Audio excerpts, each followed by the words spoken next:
Are you sick and tired of finding yourself in the same fight over and over again? In this episode, we are walking through the key things you need to stop doing in arguments in order to create resolution that actually works for you and your relationship. And if you or your girl avoid conflict at all costs, where you're sweeping everything under the rug, be sure to listen because this behavior is impacting your relationship in a way you probably haven't recognized yet. Welcome back to The Naked Connection. This is the show that supports driven men to reach sexual mastery and build deep connections. It's Kirsten, your soon to be licensed therapist, and to have this conversation on conflict, Lisa Breitman joins us today. Lisa is a psychotherapist and a relationship specialist who has researched and written on the topic of fights, and she has found ways to transform conflict into productive conversation. Take a minute and hit subscribe, and let's get some. Lisa Breitman, welcome to the Naked Connection. Super excited to have you here today. Thank you for inviting me. Yeah, yes. And in thinking about our topic today of successful fighting, I am so curious to get this kicked off. What are the largest pitfalls that you see couples falling into when it comes to confrontation to fights? Two things I see the most is defensiveness right off the bat. Mm, You do this, no, I don't, sort of situation. And the other thing I see is a lot of couples, whether it's couples in intimate relationships or it could be just within family members, they have the same fight over and over again and without much resolution. Everybody apologizes and then it kind of happens over and over again because their resolution wasn't really a resolution. It was more like, I don't want to fight anymore. I hear you there. You find yourself in the same situation over and over and over again. You're like, why isn't this changing? We keep addressing it, but nothing is shifting. That happens because you're doing everything. It's like rinse and repeat. Mm, You say this, she says this, you say this, you defend yourself, on and on. It goes from I wasn't crazy about what happened here, all of a sudden now you're kitchen sinking it, which in my world is everything you've ever done or said in the time I've known you, I'm going to mention in this fight. mm, mm-hmm. So you're no longer fighting about what you thought you were fighting about. You're fighting about the first fight and every fight after that in the same way. Yeah, And the results will be the same. yeah. Yeah, and from your experience, what have you seen are some of the most common reasons why people fight? Money is one, spending habits. You know, you could have a couple. One is um, more cost conscious than the other.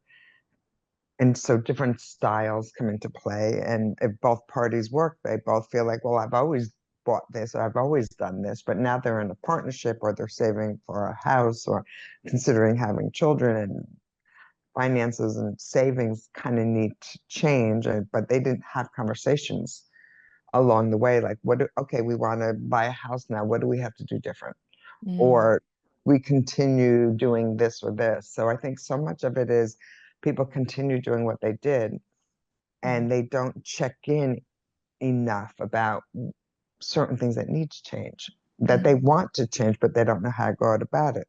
mm, Or in my other book, I talk about financial infidelity, which people always think sexual infidelity, but financial infidelity is a big mm, piece where people secretly purchase things and they keep mm. separate bank accounts, which is fine to have a separate bank account, but it's one thing to hide everything.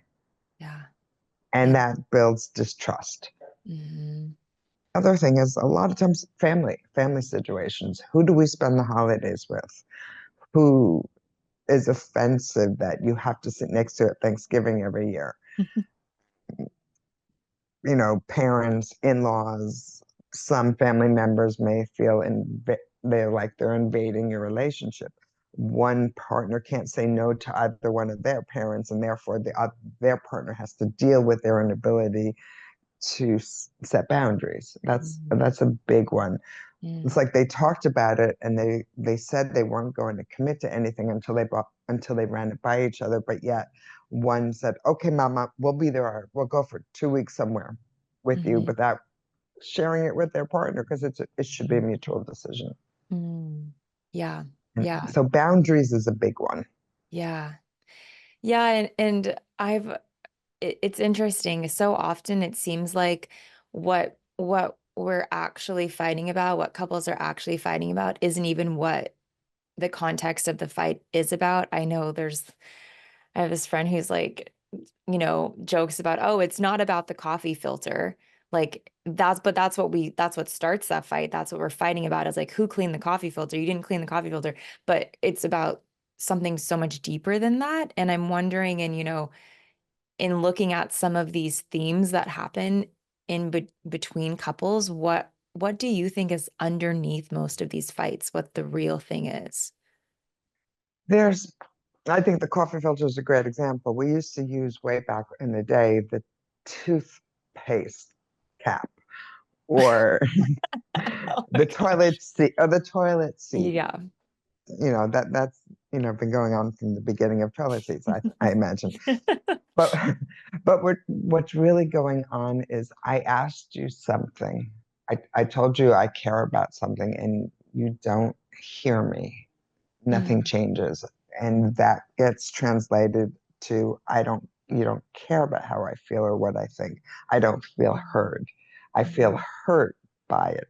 So the coffee filter is a symbol of the other ways you don't feel heard in the relationship. Yeah. But it's easy to look at the coffee filter because it's right there staring you in the face. Every time you thought it would have been taken care of, yet again, it Mm, is not. mm, Nobody wants to ask over and over again because we want to, and not to say that the other person, if they forget sometimes, like that's okay. yeah. But if you make a request and it's repeatedly ignored, that's passive aggressiveness of I'm not happy about something else. So Mm, I'm not doing this because this clearly is important to you. I'm not doing this because when I asked you to do this, nothing happened. yeah. Yeah. So in a bigger way, in a far deeper way, your needs aren't being met in one form or another. Hmm. Or when someone says like, "Why do you go out so much? Like I thought we were going to spend this weekend together, and you made all these other plans without me." And they say it in an accusatory way, and Mm, generally speaking, the other person will get defensive. I told you I was going to blah blah, do this with so and so. But what? But if you came to the person and said, "I see that you're kind of all booked up for this weekend. I kind of feel like I'm going to miss you." mm, A very different response telling your partner you're going to miss them as opposed to, I can't believe you did made plans for 8 hours playing golf on mm, Saturday when I thought we were going to be together. mm, So mm. there's a lot of different ways to go about it that you can have. The second part of the title of the book is How to Turn Conflict into Conversation. The way to do that is not to accuse from the start. Yeah. Yeah. Yeah, it sounds like it's a safer entry point into addressing the things like the toothpaste and the toilet lid and the coffee filter, as opposed to getting to the reality of it. That's something like, I don't feel cared for, I don't feel seen, I don't feel important, whatever that actual reality may be. Like, why are we so resistant to actually going there? Is it even like that it's not a conscious awareness that that's actually what we're upset about? Or is it like the fear of being that vulnerable? What do you think is the crux of it all? I think it's a really good question. I think what you threw out there, the two possibilities are correct. Mm, And it's sometimes one, the other, oftentimes it's both. mm, Most, mhm, most, most people are afraid of conflict. Nobody wants to make any waves. But if they talk about the dumb stuff or the little stuff, Hmm. they're not, it's less, they feel less vulnerable by saying, I don't feel like you love me anymore or you care about me. Yeah. So the point of being vulnerable, letting somebody know that you miss them or that they're hurt is making yourself vulnerable. And by making yourself vulnerable, you can get to a better place Hmm. often, but it's also a risk because there are situations where you can be vulnerable and somebody might weaponize it.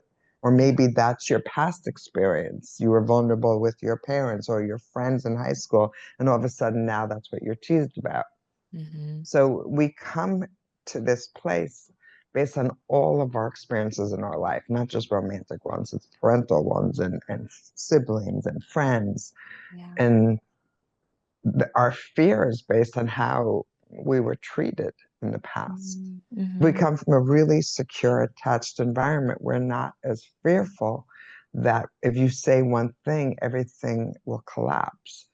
If you had a parent that if you said something to and they were angry with you and they stopped talking to you for 2 days Hmm. because that was their way of punishing you, how easily are you going to bring up to your partner something you feel? It's going to take a lot more um, Hmm.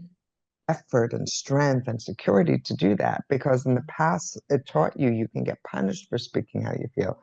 There's so much of those human dynamics that we have to relearn with who we are with today. Hmm. But if you don't understand those triggers will happen whether the person you're with is doing any of those things or not. It's like somebody can say something very neutral, but if that person always hears something negative, they're still going to hear something negative, even if you said it neutrally, Mm. which is tricky because what do you do then? Yes, yeah. Yeah, this that is so fascinating. I'm getting my clinical hours at a substance use facility rehab right now. And there have been some of our clients have been in that state of, and it's really interesting of recognizing that communicating really clearly and that feels very jarring to them. It's like, oh, you're yelling at me, you're getting mad, you're raising your voice when it's just very clear and direct communication that's unfolding and just witnessing some of the um, interpretations that unfold are really Distortion. interesting. Yeah, yeah. So I'm wondering, let's say that someone's listening and they're like, oh my goodness, like that is how my wife, my girlfriend, my partner shows up when and they're saying you're yelling at me or you're this or that or whatever have you, and it feels really distorted. What do you do with that? So, sometimes I write this in the book on in different ways at different times. Mm. When it escalates, that's the time to stop. Hmm. Because once it goes from 2 to 6, the chances of it going to an 8 or a 10 are pretty high. Yeah. So sometimes you just need to take a deep breath and say, you know what? I'm afraid I'm going to say something that's going to hurt you or hurt us. I need to take a deep breath. I need to walk around the block, or I just need an hour. But you need to let that person know if you need Hmm. that you need it, and that you are willing and able to come back and to continue. Because just saying I can't do this anymore only leaves the other Hmm. person fearful of what that means. So you can say, look, I'm feeling so overwhelmed. I don't want to say anything else that would be hurtful to us. Can we reconvene in an hour? Hmm. And and then kind of try to do a restart and say, okay, what the question is really this. What are we really fighting about? What where are we going here where you think this when I think I said this? Or Hmm. I've had couples sitting in front of me repeating a fight that they had, and one part of the couple starts getting louder, and she said, "I'm not yelling," as she's yelling. Yeah, yeah, yeah. Those are moments that, it's so crystal clear, but we don't don't always interpret what we hear in the way that it was meant. We also Mhm. in those moments have little idea how we are communicating either. Mm-hmm. Yeah. Yeah. Okay, so let's dissect this a little bit because you've already mentioned some of the ways to more effectively fight. I guess how, if we were to back up to the very beginning, what is the most effective way to actually initiate a confrontation, a fight, a conversation? Well, once it either you walked away and you came back, or you're starting from the beginning, Hmm. there's so many things. It's not so much how you do it. There's a lot of things that you just have to start with not doing. Okay, love that. Let's rule that. Let's like those are the easy ones. Let's rule them out first. Yeah. Things not to do. You always do this Mm-hmm. because nobody always does everything. And maybe they do sometimes and you don't like it, but you're characterizing them as the most insensitive, uncaring person in the world. So Yeah. to start a conversation off on that front is only going to make the other person defensive. Mm-hmm. What we could say is, I don't think you meant to say this. I'm sure you didn't mean to say it, but when you say things like Mm-hmm. this is how I hear it. So at least you're inviting the other person to clarify what's happening or what's going on, rather than tell them what their intention is and what they meant and how they feel, which never works. Mm-hmm. Or you shouldn't feel that way. Well, you feel the way you feel. Yeah. Yeah. So it's about opening up to a dialogue as opposed to me telling you who you are, what you meant, what your intentions were, where it came from, why it happened because you had a bad relationship somewhere else. You don't you're analyzing the other person and there's nowhere to go from there. Mm-hmm. Mm-hmm. If somebody says something that makes you question or feel bad or hurt your feelings, I think the best way to open it up is what did you mean by that? Because my mother used to say something like that, and when she said it, she meant I was like lazy. When are you saying are you what do you mean by that? Because my first gut instinct is to think it's a put down. And then that person at least has the opportunity to clarify. And maybe they are saying you're lazy, but they're not saying you're the laziest person in the world, but you kind of did a bad job on something and they wish you kind of showed up more, Mm-hmm. which is very different than, naming somebody and putting them under a label. Mm. It's Yeah. like it's a simple example of, yeah, that might have been a foolish thing or a stupid thing to do. That doesn't mean you're stupid. Yeah. So it sounds like there's a lot of like not making assumptions on this, of approaching with more curiosity as opposed to accusation, of yeah, like not labeling somebody. Um Yeah. Okay. This is great. I love this. I love the don't do this instead of like layering on all of these things to do about thinking about removing some things. What, one piece I've always heard is like no name calling or things like that. Are there like kind of ground rules that create a more effective space from your experience? No name calling, no name calling, no attacking, no interrupting. Mm, Because or even if you're not interrupting, just as bad is that you can't wait for the person to pause so you could jump in, which is a true sign you're waiting for your comeback. yeah. And you're not necessarily even responding to what they said, you're just defending yourself. Yeah. When you find yourself defensive, and we all get defensive sometimes, Hmm. when you find yourself defensive, if the person says you're defensive, usually the person says, no, I'm not, you are. And if Hmm. that doesn't remind you of being on the playground, we go back to basics when we're angry, Yeah. as opposed to saying, yeah, I actually am feeling defensive. Let me take a beat. Because I feel like when you said this, I felt like I had to defend my honor or defend my mother or defend my world or my job or my habits. Yeah. And you don't have to defend it if you don't feel attacked. Mm. Mm-hmm. Yeah. So I'm just thinking, because this is like a really, what we're describing here is a really diplomatic and effective way to create a positive change. And I know, and I'm sure the men listening know that sometimes it's hard to do that because it just feels really good to take the emotional experience that you're having and like put it on somebody and like get out the anger, the frustration, the disappointment, whatever it is on them. And that can be hard to kind of like rein in. What Right. what do It we do with depends how, that? I mean, you're gonna, there are gonna be times, it's not like you shouldn't yell and scream if you're absolutely fed up and feel like you need to. Hmm. There's a way of doing it without mutilating the other person. Hmm. You can talk about your anger and your frustration without tearing the other person down. Mm. So if you want to talk about you're so frustrated when this happens, and all I want to do is, shake you, that's going to happen. That's normal. That's natural.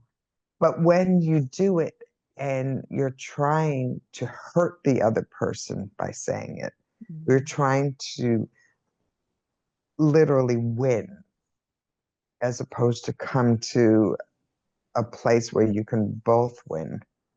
Yeah. Because like if your need is to win and relationally, if your goal is to win, you lose. Because you win that, but the other person's mad at you or doesn't feel close to you or disconnected or maybe even want to ultimately leave you because there's no space for them. Mm. Hmm. So I think people get caught up in no, I was right.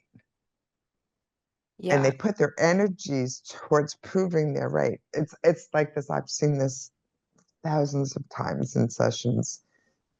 Someone will say, that's not what you said. And they go grab their cell phone to prove, no, you said this on this day, to make them, to prove that they're absolutely wrong. They don't know what they're talking about. I have proof on my phone. And then they start trying to scroll through the text and I tell them to put their phone down, unless Mm. they want to have a fight with their phone.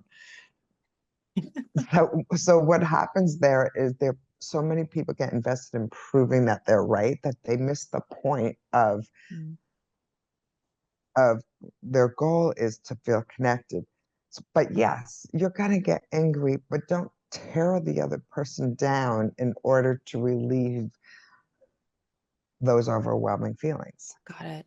Yeah, so it's like more, I'm so angry, I'm so frustrated, da da da da da, as opposed to like, you're making me mad, you're doing this, you're doing that, you're a horrible person, like blah blah, blah, like taking it and putting it on them and saying things that are really hurtful and yeah. Okay. Or one of the things that some people do, which never helps.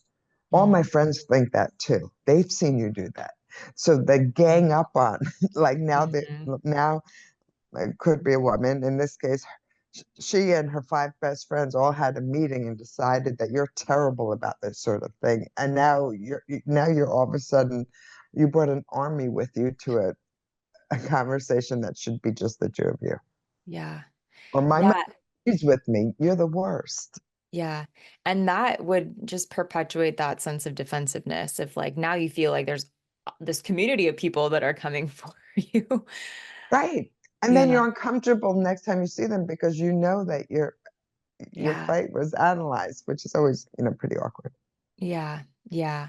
Okay. You mentioned something a few moments ago about this piece of like, I have this desire to prove oneself or like to be like, I'm right, or like that sense of winning Mhm. ultimately. And you described how it can come at like the winning comes at an expense for your connection, for your relationship, for maybe even staying together. And I'm wondering if someone is in that mindset where they're like, yeah, but like they did say this in the text message or being faced with someone who's doing that, how can you step out of that need to win into resolution together. It's getting out of your own, in a way, it's putting your ego a, a little bit to the side. Mm-hmm. And it's hard in the moment, but afterwards, that's when a lot of the resolution can happen. Admitting I was so determined to win the point that Mm-hmm. I made you feel worse, Mm-hmm. or I wanted to win so badly, and what I realize is I feel less connected to you than I have in weeks. Yeah. So sometimes it doesn't happen till after you calm down. Usually when you're trying to win in the moment, it escalates to, the field goal or the victory or the home run or whatever Mm-hmm. it is you're going for. Mm-hmm. But relationships are an interesting thing. No, you can't you can't serve the relationship well if only one of you wins. Mm. Because if one of you wins, that means one of you loses, and therefore you both lose. Yeah. Yeah. And it's almost like you mentioned that question of what is this fight really about? And it's like asking a different another question of like, what are we fighting for? Mhm. And yeah, in that moment of like what does a win look for like for us as a couple, as a unit, as opposed to like what does a win look like for just me on my own little island? What happens also is sometimes women more so than men, they talk to their friends about some fight or struggle they're having or Mhm. continuous disagreement. And their friends are their friends and they want to support them. And they kind of sometimes friends can be wonderful and a great place to kind of let off steam about it or to process it. But sometimes your friends who are loyal to you just add fuel to the fire too and Mhm. say, yeah, he shouldn't do that. You're right. He's this and that. So in a way, it justifies you. Yeah. Hmm.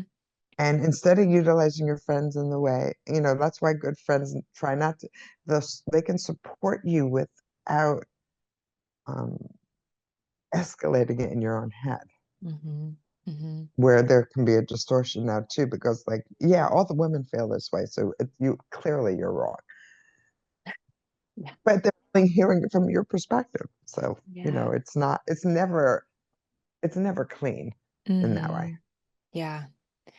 Yeah. Years ago, someone told me that your perception is your reality. And I always try to remember that there's always going to be, especially in a relationship or a conflict, uh, that person has a different perception of reality that I will probably never understand, but I have to take into consideration that that exists. Right. And yeah, and yeah, when you mentioned this like friend involvement, like they're only seeing that once, like really ultimately one side of the story. Mhm. Yeah. Yeah. Yeah, and they're your friends and they want to support you and that's what you Mhm. do and you help each other and that's the intention of it, but sometimes it's not always helpful. Yeah. Yeah. So, what do you say about, because I know that this is totally a thing as well, about someone that perhaps either themselves or the person they're in a relationship with like doesn't like to fight, or they would just rather sweep it under the rug, or like you're saying like maybe yeah, I'll just pause there. Like what do you do when that is 50% of the dynamic is someone that's like refusing to address things, or you're both not wanting to address things? Well, sweeping it under the carpet, when you sweep it under the carpet, then you can't walk on the carpet without tripping because it's because it's very bumpy. Yeah. And when you have two people who do that, there's a lot of silence Mm. and there's a lot of isolation and there's little by little moving away from each other, sharing less with each other. Mhm.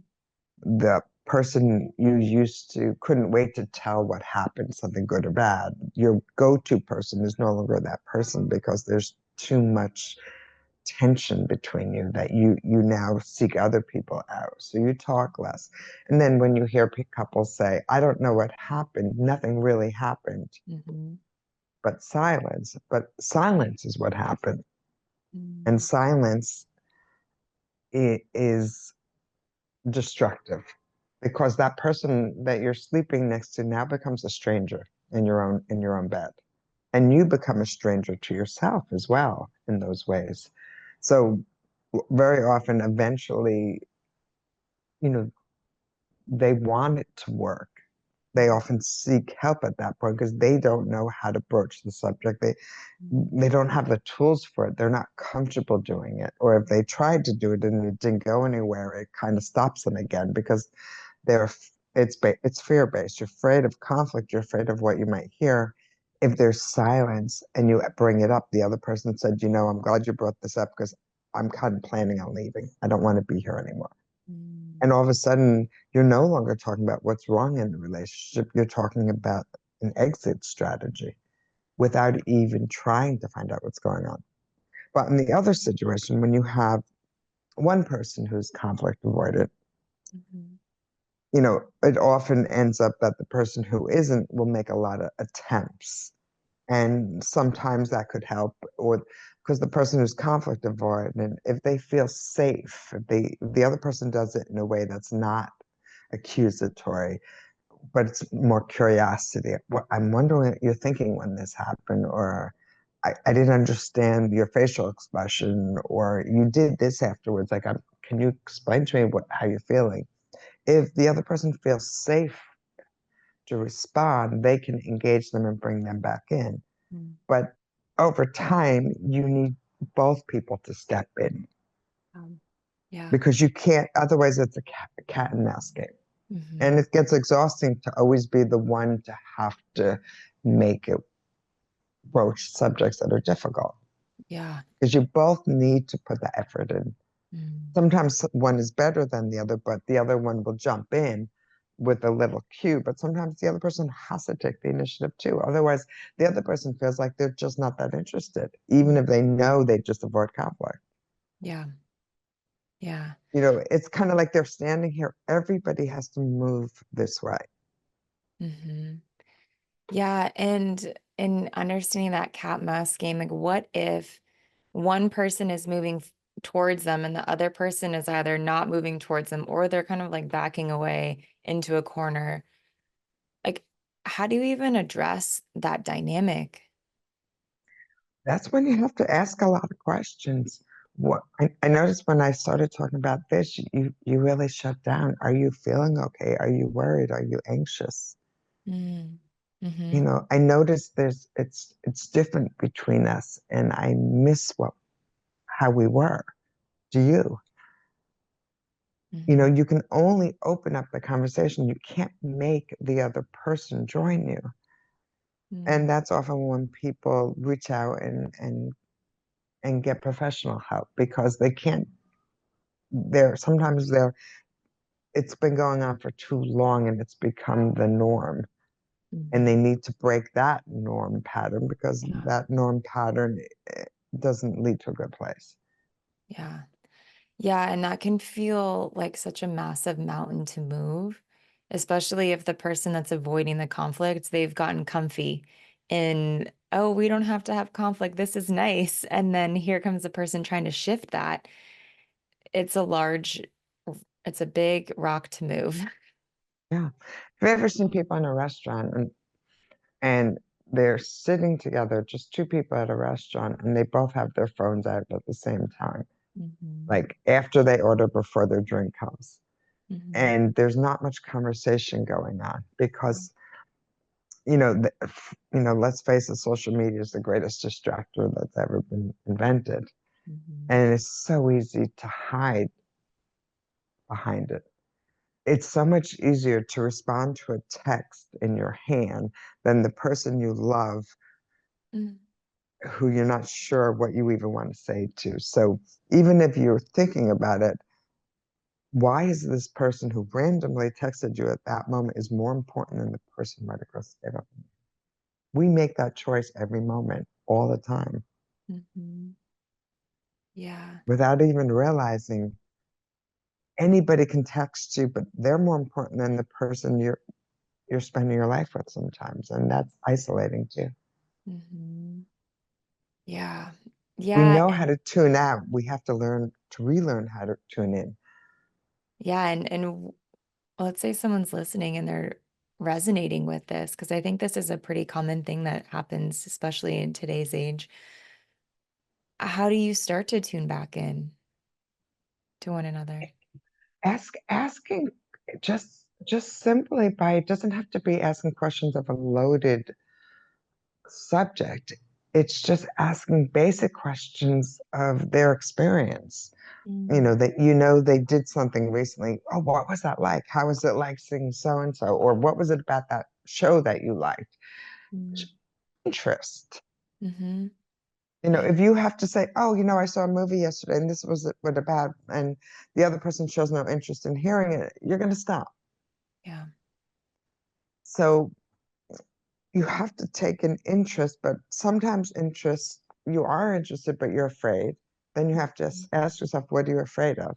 Mm, Because sometimes you show interest and then it's like asking a kid when they come from school. Like when you ask a third grader when they come home from school, how was your day? How was it at school? Good. What did you learn today? Math. You know, mm-hmm. when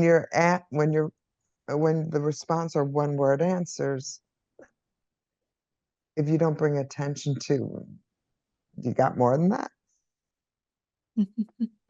Yeah. Yeah. And part of it is too the style of questions that are being asked, right? Like, how can you Yeah. ask a question that invites in more than just a one-word answer? Well, asking questions that are not yes or no is the first start of it. Yeah. But it's like asking somebody, and people always laugh, like the question, how do you feel? And people laugh about that in psychotherapy, and I Yeah. get that. And but saying to somebody, just to get it off of that, you know, stigma of how do you feel? What was that like? What was that like for you? You haven't seen your mom in 4 months. What was that like to see her now? You know, that's Hmm. in a better way of saying how do you feel about it? What was it like? Will give you some good answers, and then you can open up that conversation. Mm-hmm. Yeah. Yeah. Or what did or somebody's nervous about some sort of interaction. I always ask, whether it's professional or personal, when somebody tells me about something that's coming up in their lives. I may say something like, what do you hope will happen here? Mm, Have an intention that you'd like to experience, or because when you have an intention, the chances of it moving in that direction are a lot closer than I'm just going to play it by ear, mm-hmm. Mm-hmm. especially if there was some difficulty in the relationship. Yeah. Otherwise, you just stick to the superficial and you broke the ground. You're talking now, and that's a step, but Yeah. that's just the first step. Yeah. Yeah. Okay, this is all great. And I'm thinking just in your experience and understanding the dynamics that unfold between men and women in relationships and in conflict, are there any like if you could say one like a few things to a man to be like, okay, this is what you should know about how women show up in fights or like how you can best navigate, what would you share? I think for men, and I've often shared this with men, ask, don't assume you're being criticized. Mm, Look beyond the question, or ask beyond the question. What is it you're really asking me? I'm not sure. What is it you need to know from me? mm, Because then you could actually have a conversation about what it is. So often people are having conversations about what it isn't. mm, So clarify. mhm. Instead of react strongly, clarify. Yeah. And that will save you a lot of trouble. Understanding. Yeah. I love that. No, that's really great insight. And another thing I am curious about, we talk about sex and intimacy quite a bit on this show, and conflict around sex. How do you approach that? You know, sometimes there's the topic of we're not having sex enough, or I want to explore something, and maybe they'll won't be okay with that. Like, do you have any, when it comes to talking about conflicts that involve sex and intimacy, how do you approach that? It's kind of similar to other things, separate category, but a lot of the principles are the same. Hmm. If you have specific needs, or if there's something that's going on sexually that you don't particularly like, Hmm. you probably won't like it more over time. If it's something you just don't like, you have to speak up. You have to not be afraid, oh, won't want to be with me if I don't like this. Hmm. You Hmm. have to come up and say, you know what, that's not my favorite thing, but I really like when this happens or when you do this. You just don't want to say, I hate this, and that's terrible. You have to also mention what you do like or what you want more of, because you want it to be a dialogue. It's so hard for people to ask what they want sexually, Yeah. because Yeah. so many people are embarrassed by it, so they hold it in, or they try to communicate it in ways that don't always work. Yeah. If this could be a conversation before you have sex or while you're having sex, but if you don't say what you like and dislike, you know, men will not know. There's no magical thinking here that they're going to read your mind. I think I think both men and women are guilty of this. They assume eventually you will figure it out and read their mind, and they will never have to say a word. Yeah, you know. Why not? Wouldn't that be nice? Yeah. Yeah. And I found it's if we don't actually voice what it is that we want or that we don't want or what's problematic to us, it's almost like we're not in a relationship that's true to us. And that can be really detrimental. And I know that it's scary to have these conversations and to broach the topics that might end in a result that you don't want. But at the end of the day, I always like to think of it like, well, if it ends in a way that I don't want, at least I was true to myself in addressing something that is really important to me. Right. Otherwise, you just continue having something that you don't want Yeah. and and then you resent the Yeah. other person for things that you're afraid of. Yeah. Yeah. Yes, you know what? The thing is, people are so afraid, well, this will be, if I do this or say this, his ego can't handle it, or she can't handle this. Hmm. And that may be true, but it's better to know than not to know. Yeah. Yeah. Yeah, I just recently recorded an episode talking about like not being afraid to walk away and not like conflict is or relationships or something you should go into being like, okay, I'm gonna leave if I don't get what I want. But there's an element of like not being afraid that if you address something and you're not receiving what it is that you need, that's really a value or a moral to you, that you go into it with this understanding of like, this is what I really truly need and like being okay with that. It takes a lot of courage to walk away because of, I think, so much of we want to be in a relationship, and if not this one, then what? It it's Mhm. it takes courage to walk away because now you're faced with now what? And I Mhm. think people want everything wrapped up in a tidy bow. Yeah. But you can wrap it up in a tidy bow called marriage and realize you married a person that ultimately it's not compatible for you. Mhm. So not speaking in truth. I'm not saying that, whatever your needs are, that person should accommodate you. We have a lot of Mhm. people in our lives to fill our needs, as and rightly so. Not there's too much pressure that your partner is going to fill all your needs. Yeah. That is that is a recipe that will always be a disappointment. But if they're the most important things to you, Mhm. if Yeah. there's something, well, I wish she was more like this. Like I've heard men say this at times. I wish my girlfriend or my wife was more into sports Mm. Mhm. because then we could do it together.